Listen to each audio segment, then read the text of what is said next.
What up, Web, and welcome to Dummy Data.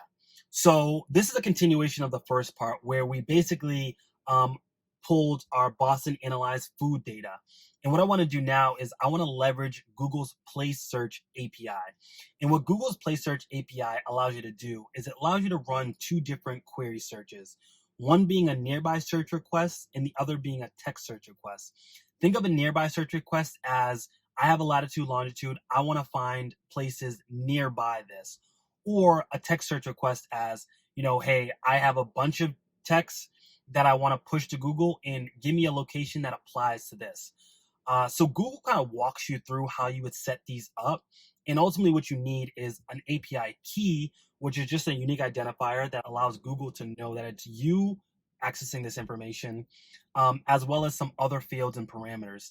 And again, Google gives you all the information you need to be able to set this up. And it kind of gives you some examples as well. So what we're going to be doing is I'm just going to set up this API call, these two API calls using all the available information that I have from the Boston food data.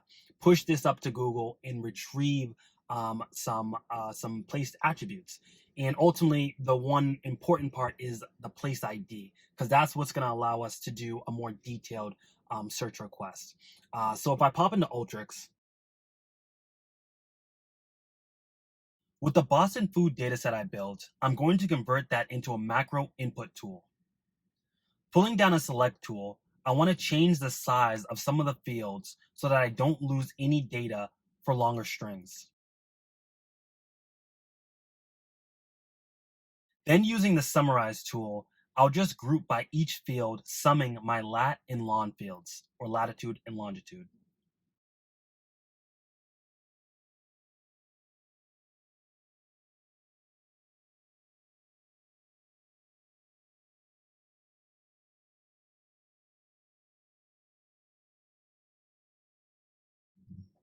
With the formula tool, I want to replace any empty spaces with the string %20. And this is for more the URL. Think if you ever search Google for something, there's usually a bunch of ampersands and percentages in the URL. All those are just placeholders for things like spaces.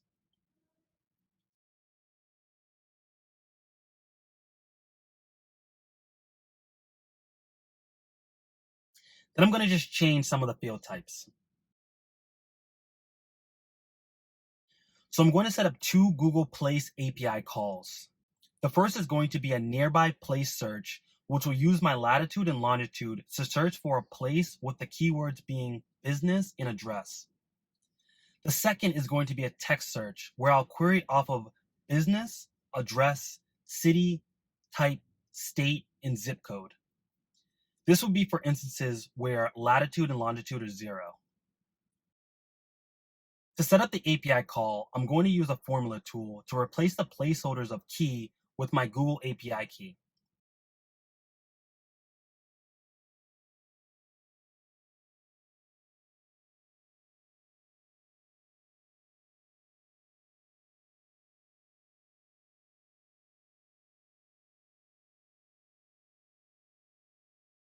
I'll pull down an append tool to append my API call to my food data.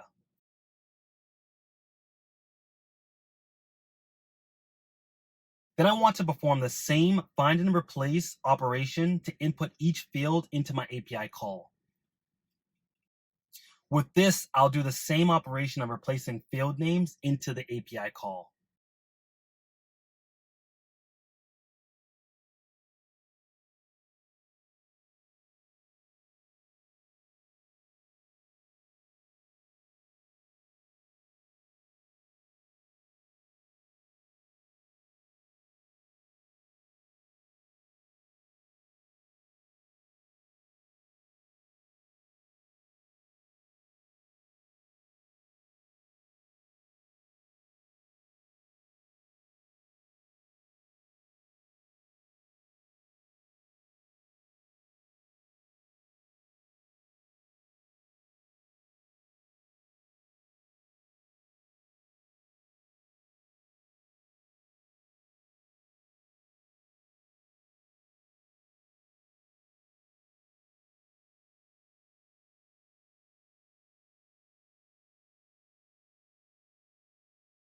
I want to transpose my data so that I have a single column for the API keys, doing this with a transpose tool, and selecting my columns to index off of.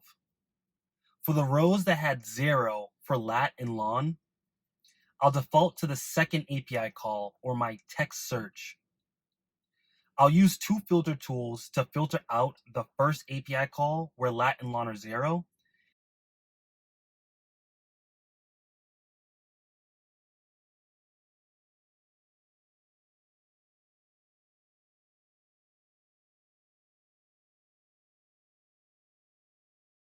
Then we are ready to pull down a download tool in JSON parse tool, where we'll receive a payload from Google with our address attributes.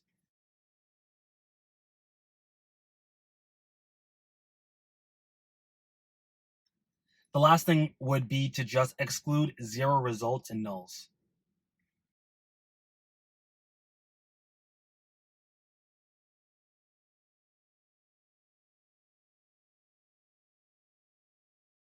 So we're going to take this data set, which is a bunch of records with an API call, or actually two API calls. One is just a regular API call, and one is a more detailed query where we don't have a latitude and longitude. And just think of it as, if I were to search Google and I don't have information I need, I'm just going to put every bit of information into the Google search so I can get kind of a better search result. So Google's doing that same thing on the back end. I'm pushing these API calls, it's querying its database, and it's pulling or retrieving address attributes. And the caveat is that Google charges you. It's a small amount, but think about it. I'll run these workflows multiple times, so that can equate to a pretty penny.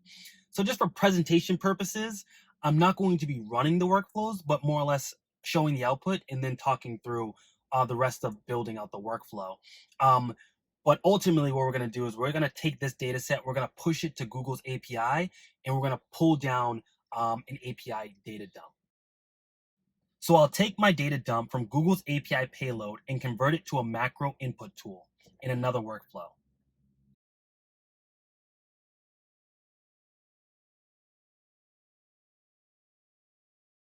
If I pull down a regex replace tool, I want to parse out a result key and result name with this regular expression.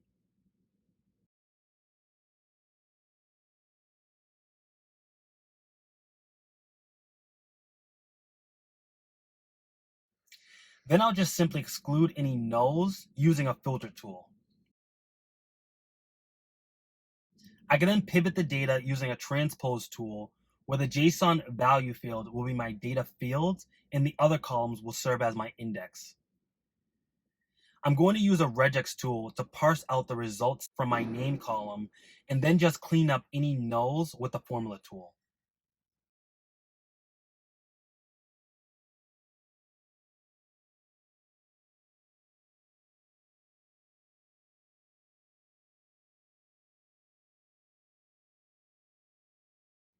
If I pull down a summarize tool, grouping by my fields, I want to concatenate my value and results type fields and see that I don't want a delimiter in this concatenation.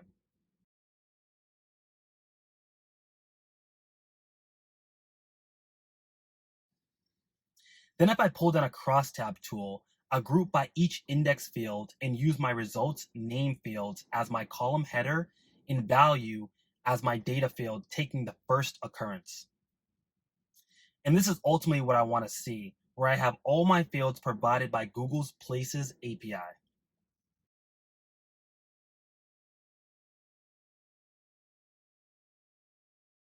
Last thing I'm going to do is clean up some of the field names and convert to a macro output tool, where now this is ready to be imported back into our original macro.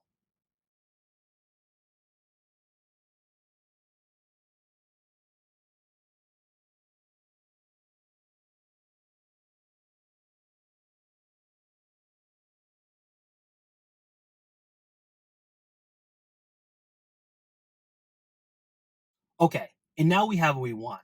So I was able to leverage Google's Places API, and in pushing the Boston food data, I'm able to pull out attributes from Google, and the most important one being the place ID.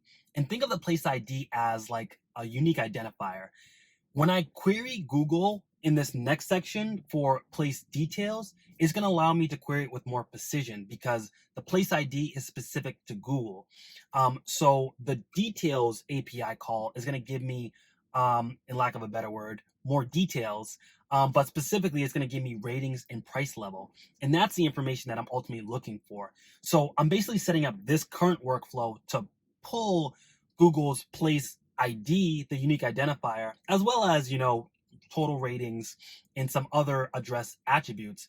But ultimately, I want that place ID to be able to use it in this next section where we'll be setting up Google's detail place API call.